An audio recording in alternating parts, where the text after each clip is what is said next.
Hey second graders, it's Miss Becky here again with another writing lesson for you today. I hope you guys are all doing well and been writing and reading and getting some fresh air, taking some breaks, doing some fun things with your family, maybe playing a game or two. Yeah, so I hope you're able to do all those different things and every single day.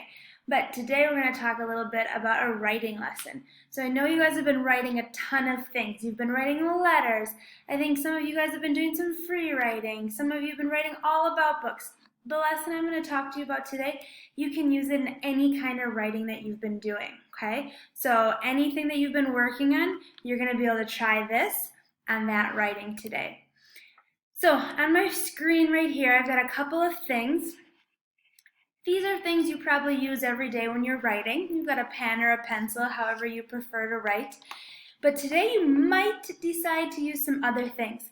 I'm going to talk about how you can use some books to get some ideas. And then I'm going to ask you guys to get out any of the things you've been writing on recently. Maybe you didn't finish them, maybe you did, that's okay. Pull out any of the things that you've been working on recently. Then we're going to be doing some revising today. So you guys know with revising, we're going to add a ton of different things to make our writing even better. So you might need some colored pencils today. Maybe not so much for drawing, but maybe you're going to want to add some interesting words to your writing today. You might need some scissors to help cut some flaps, and you might need some tape to get those flaps in your paper. So if you want to take a second, you can pause the video and think, what are some of those things that I might need that I don't have with me right now? So maybe grab some of your favorite books you've been reading, maybe grab a couple of things from over here, find a bunch of your old writing, and then press play when you're ready to get started again, once you have all your things gathered next to you. Okay, so I hope you've got everything ready to go. What I want to teach you about today is that writers can add fun extras, especially when we're in the revising part of our writing, where we've written a whole bunch, but now we want to make it even better. So writers can add fun extras to draw in and entertain the reader. And they can study books and ask, what did this reader do to make the story more interesting and fun? And then they can try the same thing. All right, so that's what we're going to be doing today. We're going to take a look at some books and see what did that author do to make the story more fun and interesting. And then maybe try and do some of those things in any of the writing you've done recently. Okay, so I found a couple of examples. My favorites, Mercy Watson. I think some of you guys know these books. And there's some real fun stuff going on in Mercy Watson. One of the things that I really noticed, let me get my face out of the way here. This page right here was on the introduction page.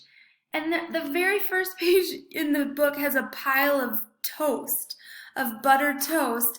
And it says, for Allison McGee, who likes her toast with a great deal of butter. And we know from these stories that Mercy loves toast with a lot of butter on it. And that goes throughout the whole story. And so they added this right in the beginning to make even just the dedication page fun and interesting. And do you notice down here on that page numbers, they didn't just do a boring 1, 2, 3.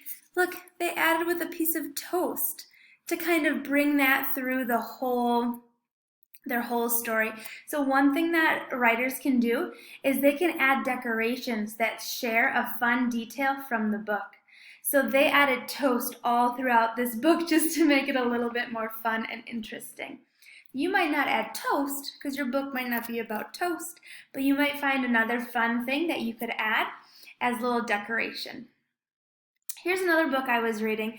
This story is called Hannah's Tall Order, and it's about a girl who makes a sandwich, and she uses all kinds of ingredients all the way from A to Z. So she uses foods that start with A, B, C, all the way to Z. And one thing that they did in this book is check out all the food words. avocados, bean, carrots, dill, egg, figs. She went all the way from A to F, and look what they did to those letters. They didn't just keep them in regular black letters. What did they do? Yeah, they made them bold. They made them orange or red, whatever color that kind of is. They made them stand out. And the author did this through the entire book, all the way to the Z ingredients.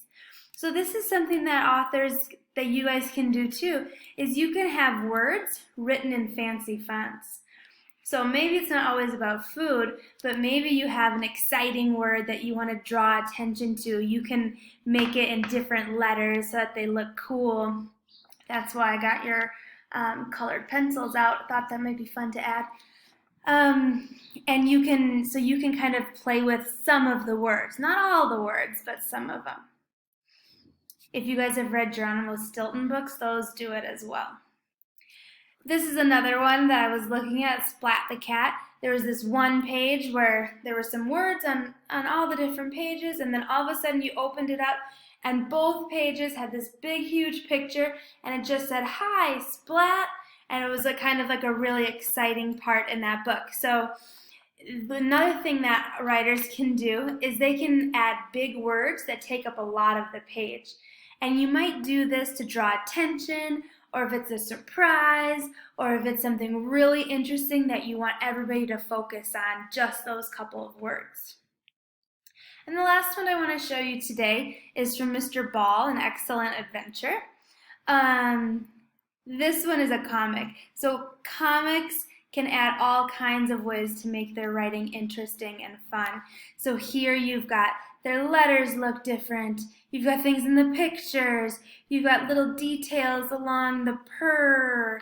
You can do all kinds of things when you do comics and speech bubbles. So that's another thing you might want to try. So these are the ones that I just talked about. And what you can try to do today is take your stack of books and kind of look through them and ask yourself, what did the author do to make this writing fun and exciting?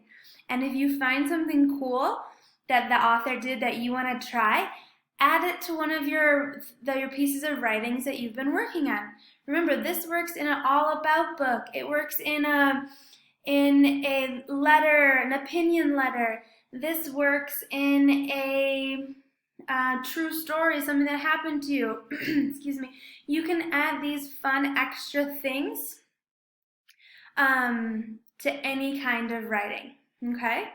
So go back, see if you can add some of these things and get your writing even closer and ready to share with somebody else, because writers are always going back and trying to make their writing even better, and this is a really fun way to do it. You might use your revision strips if you think you want to add a whole sentence and you don't have enough room. You remember, you can write it on your revision strip, tape it in there, and then you've got it for later. You don't have to erase a whole bunch of your page. Okay? So I'm going to put it back to our beginning here. Remember, writers are always adding fun extras to draw in and entertain the reader. Okay? And we use books to help give us ideas. You might come up with some even better ideas than I found. All right, good luck, happy writing, have a great day, and hopefully I'll see you all soon. Bye.